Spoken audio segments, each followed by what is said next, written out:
মহাখালী বাস টার্মিনালের এই সংক্ষিপ্ত পথসভায় আমাদের মাঝে গুরুত্বপূর্ণ বক্তব্য পেশ করবেন মানবতার কল্যাণকামী বন্ধু, আল্লাহর সার্বভৌমত্বের ভিত্তিতে তার ওই আইন বিধানের প্রতিনিধিত্বকারী নেতা, ইসলামী সমাজের সম্মানিত আমির হযরত সৈয়দ হুমায়ুন কবির সাহেব।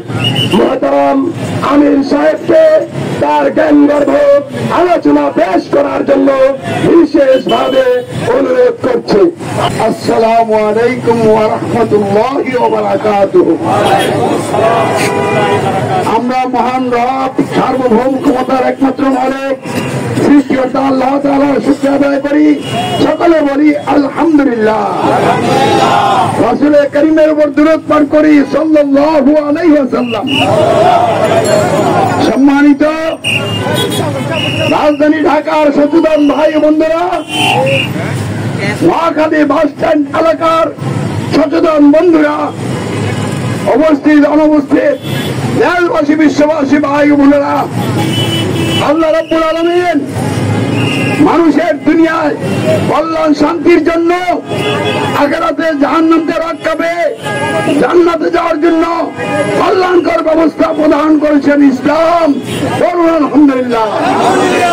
আল্লাহ বলেন বিসমিল্লাহির রহমানির রহিম, ইন্নাদ দীনা ইনদাল্লাহিল ইসলাম, নিশ্চয় আল্লাহর নিকট একমাত্র ব্যবস্থা হচ্ছে ইসলাম। ইসলামের বিপরীত মানুষের রচিত সকল ব্যবস্থা জাহিলিয়া।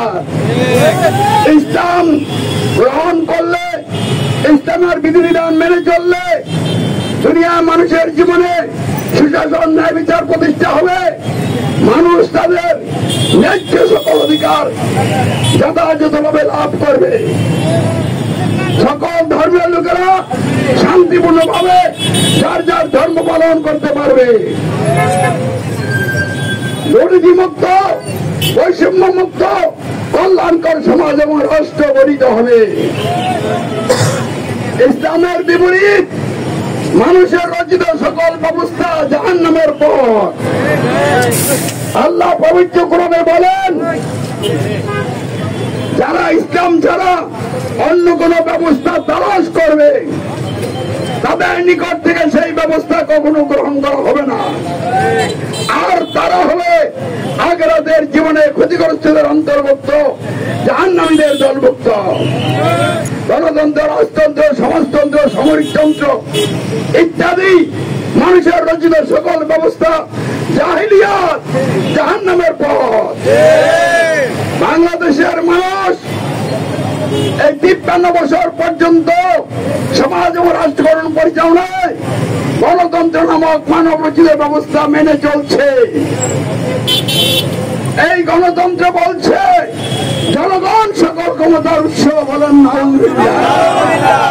পবিত্র আল কোরআন বলছে সকল ক্ষমতার মালিক একমাত্র আল্লাহ। আন্নাল কুওয়াতা লিল্লাহি জামিআ। পবিত্র আল কোরআন বলছে আইনদাতা, বিধানদাতা, শাসন করতে একমাত্র আল্লাহ। আর গণতন্ত্রের মাধ্যমে জনগণ ভোট দিয়ে যাদেরকে এমপি বানায়, তারা সংসদে বসে সমাজ এবং রাষ্ট্রের জন্য আইন রচনা করে, তারা হয়ে গেছে আইনদাতা। আর এমপিদের বানানো আইন দিয়ে মন্ত্রীরা রাষ্ট্র শাসন করে, অর্থাৎ সরকার হয়ে গেছে শাসনকর্তা। তাহলে গণতন্ত্র মেনে চলার মাধ্যমে আল্লাহকে ক্ষমতার মালিক, আইন বিধানদাতা, শাসনকর্তা অমান্য করে আল্লাহকে রব অমান্য করা হয়েছে। আর মানুষকে ক্ষমতার মালিক, আইন বিধানদাতা, শাসনকর্তা মেনে মানুষকে রব গ্রহণ করা হয়েছে। এই কারণে আল্লাহ রাব্বুল আলামিনের বিভিন্ন রকমের আযাব গজব জাতির মানুষকে গ্রাস করেছে। অতিবৃষ্টি, অনাবৃষ্টি, শিলাবৃষ্টি, ঘূর্ণিঝড়, জলোচ্ছ্বাস, ভূমিকম্প, ভূমিধস, দাবানল এবং মানুষ বিভিন্ন দলে বিভক্ত হয়ে সংঘাত এবং সংঘর্ষে লিপ্ত হওয়া, এসবই আল্লাহর আযাব আর গজব। বাংলাদেশের মানুষ এই গণতন্ত্র মেনে চলার কারণে বিভিন্ন দলে বদলে বিভক্ত হয়েছে এবং আল্লাহ রাব্বুল আলামিনের ভয়াবহ আযাব গজবের মুখোমুখি অবস্থান করছে। প্রতিটি সেক্টরে দুর্নীতি আর দুর্নীতি। অন্তর্বর্তীকালীন সরকার অসহায় অবস্থায় দিন কাটাচ্ছে। তারা কি করবে দিশা হারিয়ে ফেলেছে। এই দেশ এইভাবে চলবে না, চলতে পারে না। তাই গণতন্ত্রকে খতম করতে হবে। গণতন্ত্রের ভিত্তিতে রচিত সংবিধানকে বিলুপ্ত ঘোষণা করতে হবে।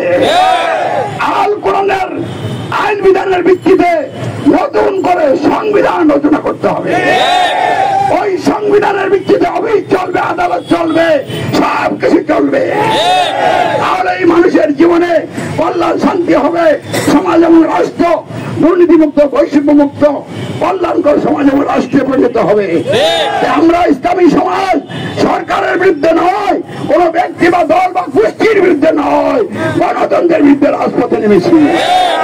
আমরা গণতন্ত্র মানি না, রাজতন্ত্র, সমাজতন্ত্র, সামরিকতন্ত্র, পুরতন্ত্র, মানুষের তন্ত্র মানি না।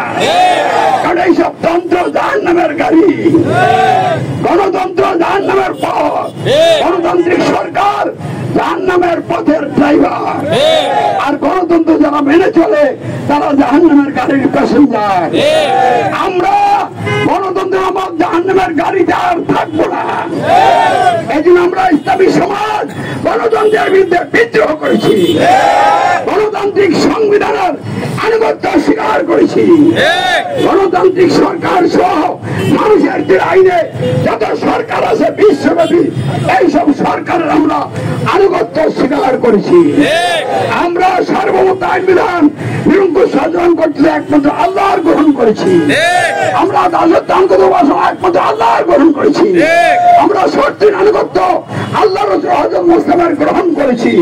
আমাদের ঘোষণা রব্বুনাল্লাহ, আল্লাহু আকবার। আমাদের সাক্ষ্য অঙ্গীকার আশহাদু আল্লা ইলাহা ইল্লাল্লাহ এবং আশহাদু আন্না মুহাম্মাদার রাসূলুল্লাহ। আমি আপনাদের সকলের আমির।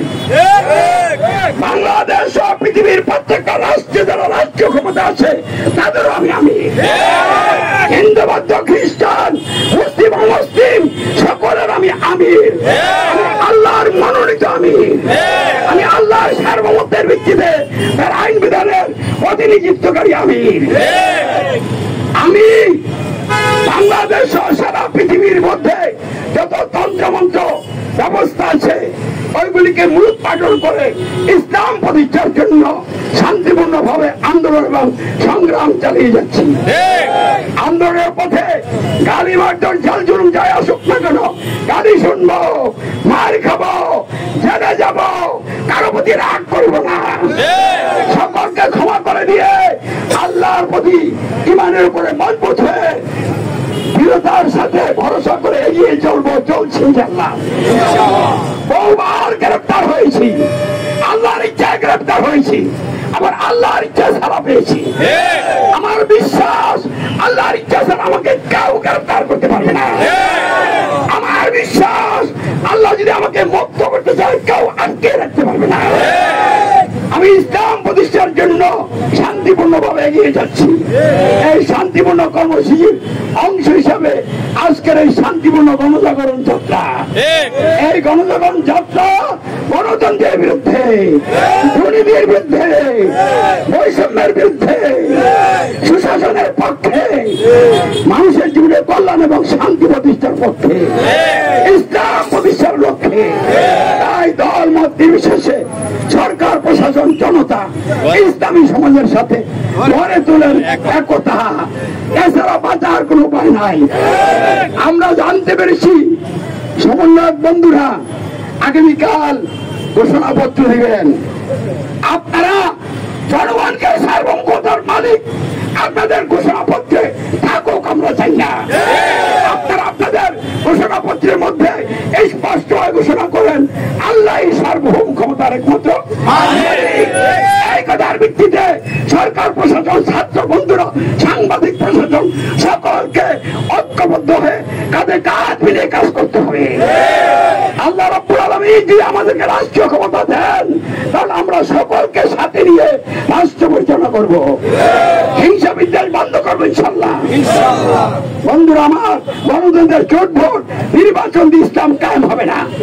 উগ্রবাদ, জঙ্গিবাদ, বোমাবাজির মাধ্যমে মানুষ হত্যা করে ইসলাম কায়েম হবে না।